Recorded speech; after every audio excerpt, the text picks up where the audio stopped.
ஒலியல்னா sound. ஒலி எப்படி உருவாகுது அப்படின்னா, ஒரு பொருள் அதிர்வுக்கு உட்படுத்தும் பொழுது ஒலி உண்டாகிறது. ஒலி வெற்றிடத்தில் பரவாது.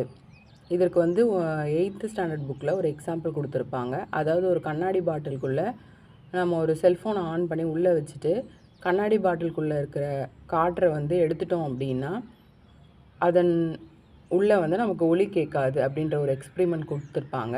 ஸோ இது மூலயமா ஒலி வெற்றிடத்தில் பரவாது அப்படின்றத நம்ம தெரிஞ்சுக்கலாம்.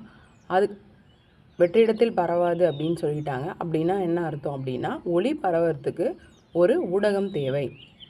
அந்த ஊடகம் எந்த மாதிரி இருக்கலாம் அப்படின்னா, திடப்பொருளாக இருக்கலாம், திரவ பொருளாக இருக்கலாம், வாயு பொருளாக இருக்கலாம். இதில் ஒலி திடப்பொருளில் அதிகமாகவும், திரவ பொருளில் திடப்பொருளை விட குறைவாகவும், வாயு பொருளில் திரவத்தையும் திடப்பொருளை விட குறைவாக பரவும்.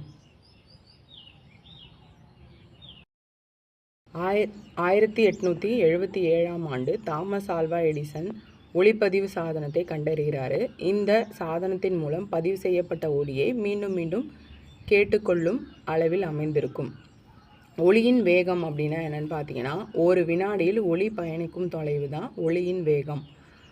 ஒலியின் வேகத்தை v அப்படின்னு எடுத்துக்கிட்டோன்னா, அதிர்வெண் இன்ட்டு அலைநீளம். அதாவது ஒலியின் வேகத்தை அதிர்வெண் மற்றும் அலைநீளத்தின் பெருக்கு தொகையிலிருந்து நாம் கண்டறியலாம்.